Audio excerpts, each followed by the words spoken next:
ما كانتش غير ضحية، كانت بنت صغيرة ورات للمجتمع كامل شنو كيوقع منين القانون كيسكت. واليوم إلا سمعتي شي بنت قاصرة القانون كياخد لي حقها من المغتصب، تفكر اسم آمنة. السلام عليكم. اليوم غادي نحكي لكم قصة حقيقية وقعت في المغرب، في مدينة العرائش مدينة بحرية معروفة بالهدوء والزروقية، بريحة البحر وريحة الحوت. ولكن ورا هاد الزروقية والهدوء كاينين قصص مكيتحكاوش، حيت كاين الصمت وكاين الخوف وكاينه كلمة عيب. في واحد الحي الشعبي في دار بسيطة كانت كتعيش واحد الطفلة صغيرة سميتها أمينة، بنت رقيقة وجسمها ضعيف وعينيها كبار وعامرين بالبراءة والأحلام. أمينة كانت كتقرا وكتعاون امها في الشقة تاع الدار، كتضحك مع صحاباتها اللي كتلعب معاهم في الزنقة. أمينة ما كانتش قبيحة ولا خايبة ولا خارجة للطريق، كانت بنت ظريفة على غفلة. غادي يجي النهار اللي غادي يتبدل فيه كل شي في حياة أمينة. كانت خارجة بحال أي نهار من النهارات اللي كتخرج فيهم، ودازت من الطريق اللي كتدوز منه مئات المرات. راجل كبر منها بزاف كان كيشوفها كتكبر نهار على نهار، وكانت كتزين وكيشوفها كتضحك مع صحاباتها اللي كانت كتلعب معاهم، وكانت كتحرك فيه الشهوة الخبيثة. استغل الضعف ديالها والبراءة اللي عندها وتكرفس عليها واغتصبها وهي صغيرة، ما قاداش تدافع على راسها. ما كان لا غوت لا شهود، كان غير الخوف وجسم صغير.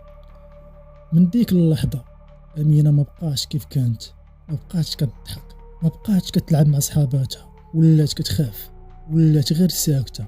والسكات كان كيقتلها أكثر من الجريمة اللي دار فيها هاد المجرم. حتى جا النهار اللي جمعت فيه الشجاعة وقالتها لوالديها.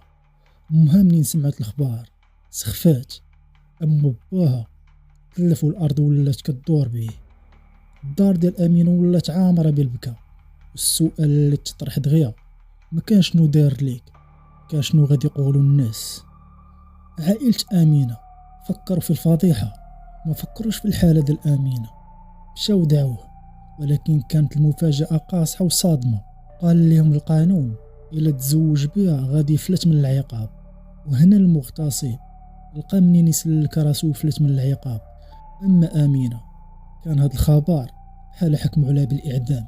اللي كيهضر معاها كتقول ليه ما بغيتوش، كان خاف منه، ولكن صوتها ضاع وسط الناس الكبار.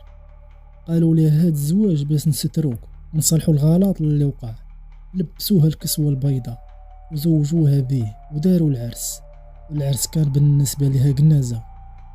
من أول ليلة معاه في دار وحدة عرفت آمنة باللي أنها دخلت الحياة اللي ما فيهاش الرحمة وما فيهاش الحب ولا الأمان. كل نهار كان بحال خوه، الخوف والإهانة والصمت. كتفيق كتبكي وكتنعس كتبكي، حتى الهضرة مبقاش قادة تخرجها من فمها.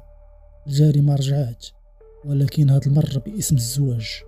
أمينة كانت كتشوف راسها محاصرة، القانون مخداش لها حقها، والعائلة موقفوش بجنبها، والمجتمع معاونهاش. صبرات تعيات حتى شدات السم تاع الفيران. يمكن ما كانت باغية تقتل راسها، يمكن كانت باغية غير تخلعهم، ولكن الموت كان سريع بزاف. ماتت أمينة في نهار 10 مارس 2012. سكت الصوت ديال أمينة، ولكن هاد المرة الصمت مبقاوش قادين يحبسوه ويخبيوه على الناس. منين ماتت أمينة في الأول حاولوا يسكتوا القضية وقالوا أنها انتحرت باش حتى واحد ما يبقى يهضر على أمينة، ولكن الحقيقة كانت قوية بزاف. الخبر داع، ولات الهضرة كتذيع من واحد لواحد، حتى ولا اسم أمينة الفيلالي كيتكتب في الفيسبوك وتويتر وفي الصحف وفي القنوات. كيفاش بنت عمرها 16 سنة تموت بهذه الطريقة؟ كيفاش القانون يسمح للمغتصب يفلت من العقاب؟ كيفاش كلمة الستر ولات أقوى من الحياة ديال الإنسان؟ الصدمة كانت قوية وجماعية، مبقاتش غير أسرية في دار أمينة. الدار ديال أمينة ولات عامرة، شي جا باش يعزي، وشي جا باش يشوف، وشي جا باش غير تسوق الأخبار. الأم كبيرة كانت محطمة وعينيها نشفوا من الدموع، بقى غير الذنب والصورة ديال أمينة في الدار. الأم كتردد سمحي لي يا بنتي، سمحي لي. أما الأب كانت عيني غير في الأرض، والأرض كتدور به. وحتى هاد العائلة كانت ضحية لخطأ قانوني اللي فرض سكات. من بعد هاد الحادثة خرجت تصريحات رسمية، بعضها حاول يبرر وبعضها زاد عصب الناس. واحد من المسؤولين قال كلمة كأنه كيعني باللي أمينة هي اللي وافقات. هاد الكلمة بحال صبيت الزيت على النار، وهاد الكلمة كانت كافية تشعل الغضب. كيفاش الطفلة توافق؟ كيفاش الاغتصاب كيتحول للرأي؟ وهنا ما بقاتش غير قصة ديال أمينة، ولات قضية القانون. الناس خرجوا في مظاهرات، ما كانوش غير بزاف ديال الناس، ولكن كانوا صادقين في الرباط، في كازا وفي العريش. الزلافيتات مكتوب فيها مادة 475 قتلات بنتنا، وهازين الصورة ديال أمينة. الناس كتغوت وكيطالبوا بالعدل وبحق حماية البنات. في نفس الوقت العالم كان كيتفرج، وهنا ما بقاتش قصة ديال أمينة غير في المغرب، ولات كدور في العالم كامل. حتى داروا هاشتاغ باسم ريب أمينة، وغير أيام قليلة حتى ولاو بزاف ديال التغريدات من المغرب وأوروبا وأمريكا. وواحد الموقع عالمي قدم وثيقة فيها أكثر من 770 ألف توقيع كيطالبوا فيه بتعديل المادة 475. بزاف تاع المواقع كتبت قصة ديال أمينة، البنت اللي كانت ساكتة ولات الصوت اللي ما يمكنش يتجاهلو شي واحد. وواحد الجريدة مغربية حطات طابلة وعيطات على المغتصب، وهاد الخطوة بحال خواو ليسانس على النار.